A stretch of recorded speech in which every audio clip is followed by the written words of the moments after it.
नमस्कार दर्शक बंधु आज हूँ मार्च मास 16 तारिख सोमवार। चलतु नजर पकेबा देश विदेश प्रमुख खबर गुड़िक पूर्व चैनल नुआ थे चैनल को सब्सक्राइब कर पाखे आसुवा बेल आइकन को ऑन कर रखु एमती लेटेस्ट न्यूज सर्वप्रथमे देखापी। तेज आसतु आज दिन गुरुत्वपूर्ण खबर गुड़िक नजर पकेबा। आज प्रथम खबर राज्य में 18 जाए काँ भा वर्षा संभावना। दिन तापमात्रा 3 ରୁ 5 डिग्री कमेबा ने आकलन। आसंता 18 तारिख जाए राज्यर विभिन्न स्थान में काँ भा वर्षा होपे। कालबैशाखी प्रभाव में 15 तारिख में मयूरभंज और केउंझर घड़घड़ी सह वर्षा आशंका अच्छी। तेज आज रायगड़ा मयूरभंज और केउंझर झड़ वर्षा होपे बोली पाणिपाग विभाग पूर्वानुमान करिछि। ए तीनोटी जिला पे ऑरेंज वार्निंग जारी होइछि। तेज आगकू वर्षा थिबारु आसंता 4 दिन राज्य में दिनर तापमात्रा 3 ରୁ 5 डिग्री कमपारे बोली पाणिपाग विभाग आकलन करिछि। तेज 17 और 18 तारिख में उत्तर ओडिशा और दक्षिण ओडिशार किछि स्थान में घड़घड़ी सह वर्षा होपे बोली पाणिपाग विभाग आकलन करिछि।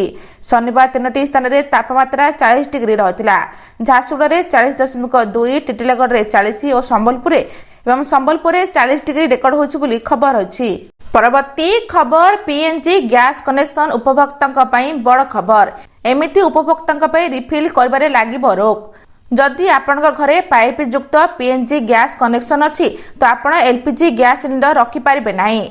एमती उपभोक्ता सिलिंडर रिफिल करबा लागिबो रोक। भारतीय पेट्रोलियम एवं प्राकृतिक गैस मंत्रालय शनिवार एक प्रमुख निष्पत्ति नहीं संशोधित जोगाण निर्देश जारी करिछि। मंत्रालय विबृत्ति कहिछि ए संशोधन अनुसार सरकारी तैल कंपनी गुड़िक मध्य एमिति उपभोक्ता को एलपीजी कनेक्शन किंबा रिफिल देबाकू मना कर जायछि जहां पाखे पूर्व पाइपी प्राकृतिक गैस बा पीएनजी कनेक्शन रही बोली खबर रही। परवर्ती खबर बाजला निर्वाचन बिगुल 4 मे रे हेबो भोट गणति। निर्वाचन कमिशन काली पश्चिमबंग, आसाम, तमिलनाडु, केरल और पुदुचेरी पर निर्वाचन तारीख घोषणा करछंती। पश्चिम बंगरे भोट 2टी पर्याय हेबो जेतेबेले पूर्व निर्वाचन 8 पर्याय अनुष्ठित होइतिला। ए समय आसाम, तमिलनाडु और पुदुचेरी भोट गोटे पर्याय कराजिबो। एप्रिल 9 रे आसाम, केरल और पुदुचेरी गोटे पर्याय भोट दियाजिबो। तेज तमिलनाडु में एप्रिल 23 तारिख में भोट हो। तथापि पश्चिमबंग निर्वाचन 2टी पर्याय अनुष्ठित हो। प्रथम पर्याय भोट 23 एप्रिल जितेबाला द्वितीय पर्याय भोट 29 एप्रिल समस्त 5टी राज्यर विधानसभा निर्वाचन फलाफल मे 4 तारिख में घोषणा कर खबर रही। परवर्ती खबर हटिबे शिशु भिक्षक। ओडिशा राज्य शिशु अधिकार सुरक्षा आयोग जारी कला निर्देशनामा। राज्यर विभिन्न सहर, ट्राफिक छक, बस स्टाण्ड एवं सर्वसाधारण स्थान में शिशु भिक्षावृत्तिर रोकने ओडिशा राज्य शिशु अधिकार सुरक्षा आयोग पक्षरु कठोर अभिमुख्य ग्रहण कर एने आयोगर अध्यक्षा बबीता पात्र समस्त जिलापाल, पुलिस अधीक्षक एवं पौरपालिका कमिशनर को एक स्वतंत्र निर्देशनामा जारी करिसेंती।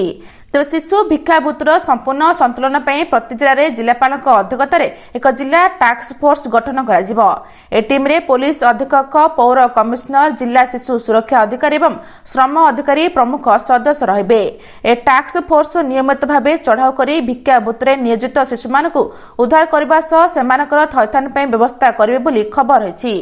परवर्ती खबर रेलबाई ए स्कीम रे यात्री को मिलबो मागणा टिकेट सह चा जलिखा लंच डिनर भी मागणा।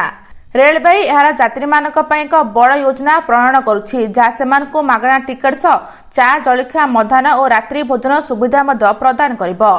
ते बहुत शीघ्र आपण आउ केवल एक रेल यात्री रहिबे नाही, आपण भारतीय रेलवे रो मागणा सुविधा मध्य उपभोग करिवे कारण यात्रा द्वारा एबे आपनकु पुरस्कार मिलिबो। रेलवे एक लॉयल्टी प्रोग्राम आरंभ करने को जाउछि। यार उद्देश्य होछि बारंबार यात्रा करथबा यात्री मानकु पुरस्कृत करबा एवं लोक मानकु परिवेश अनुकूल यात्रा पद्धति बाछिबा पई उत्साहित करबा।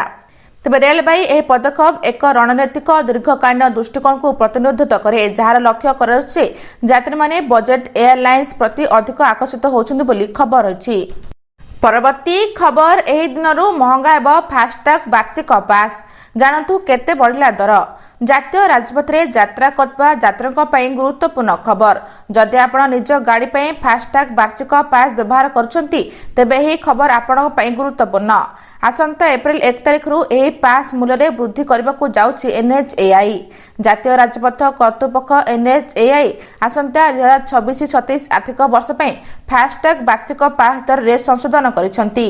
ते मार्च 12 जारी होतिबा सरकारी निर्देशनामा अनुसार बेसरकारी एवं अण व्यवसायी गाड़ी गुड़िक एक नुआ दर लागू हेबो। तेबे कार भ्यान जीप ପାଇଁ वार्षिक पास मूल्य 3000 टंका वृद्धि करी 3075 टंका होछि। एही नुआ दर 2026 एप्रिल 1 तारिख रु लागू हेबो बोली खबर रहिछि। परवर्ती खबर हरमुज पानी अतिक्रम कला 2टी एलपीजी गच्छित भारतीय जहाज। मध्य प्राच्यर युद्ध जोगु भारत समेत विश्वर विभिन्न राष्ट्र रे वर्तमान तैल और गैस संकट घनीभूत हेबारे लागिछि। ईरान पक्षरु पारस्य उपसागर स्थित हरमुज पानी को अवरोध कर जायथिबारु सेठारे विभिन्न देश रे एकाधिक तैल टैंकर अटकी रहिछि। तेबे भारत अभिमुखे यात्रा करथिबा 2टी जहाज शिवालिंग और नंदादेवी शनिवार हरमुज पानी अतिक्रम करिबार जणा पड़िछि। तेबे ए 2टी जहाज 92,700 मेट्रिक टन एलपीजी गच्छित रहिछि। तेबे आज और काली ए 2टी जहाज यथाक्रमे गुजरात मुंद्रा और काडाल बंदर रे पहुंचे बोली आशा कराउछि बोली खबर रहिछि। परवर्ती खबर मध्य प्राच्यर देशगुड़िक द्वादश श्रेणी बोर्ड परीक्षा बातिल। मध्य प्राच्यर युद्ध मध्य सीबीएसई द्वादश श्रेणी परीक्षा बातिल करिछि। बोर्ड कहिछि युद्ध जोगु पश्चिम एशियार परिस्थिति खराब हेबारे लागिछि। एपरि परिस्थिति रे परीक्षा परिचालना असंभव, तेणु द्वादश श्रेणी बोर्ड परीक्षा बातिल करबार निष्पत्ति निया जाइछि। तेबे बोर्ड बाहरेन, ईरान, कुवैत, ओमान, कतार, सऊदी अरब एवं संयुक्त अरब परीक्षा बातिल करिछि। तेबे परिस्थिति समीक्षा करबा एवं एही समस्त देश रे स्कूल एवं शिक्षा अधिकारी मानकु परामर्श ग्रहण करिया परे एही निष्पत्ति एपर्यंत मार्च 1, 3, 5, 7 एवं 9 तारिख पर निर्धारित परीक्षा 5 थर स्थगित रखाଯାଇଛି। तथापि परिस्थिति आउरी किछि दिन खराब रहिपारे बोली संभावना थिबारु समस्त परीक्षा बातिल कराଯାଉଛି बोली खबर रहिछि। परवर्ती खबर आगकू असंभाळा ताती सखला स्कूल पर अभिभावक दाबी। एबेठू ताती असंभाळा कलाणी। दिन में सर्वाधिक तापमात्रा 35 डिग्री तो आउ केउठी 40 डिग्री छुईलाणी। दिन में खाली फैन रे बसी होनी, एमितरे भी अघोषित विद्युत काट होछि। एपरी अवस्था दिन में स्कूल हतसत होई पड़ुछंती सरकारी स्कूल छात्र छात्री। मात्र विद्यालय और गणशिक्षा विभाग सखला स्कूल करने बदल में चिराचरित भाव एप्रिल 2 तारिख को अपेक्षा करिछि। एप्रिल 2 तारिख हेले ही सखला स्कूल कराजिब। छात्र छात्री सुरक्षा को ध्यान न दे बेफिकर होइछि विभाग। एपरी कई शिक्षक अभिभावक माने असंतोष प्रकाश करछंती। एपरिक शिक्षक संगठन माने सखला स्कूल करने दिगरे विभाग को चिठी लिखिछि। ताती 40 डिग्री छुईलाणी बोली कहछंती। परवर्ती खबर राज्यसभा निर्वाचन पे एजेंट घोषणा कला 3 दल। आज हेबाकु जाछि राज्यसभा निर्वाचन।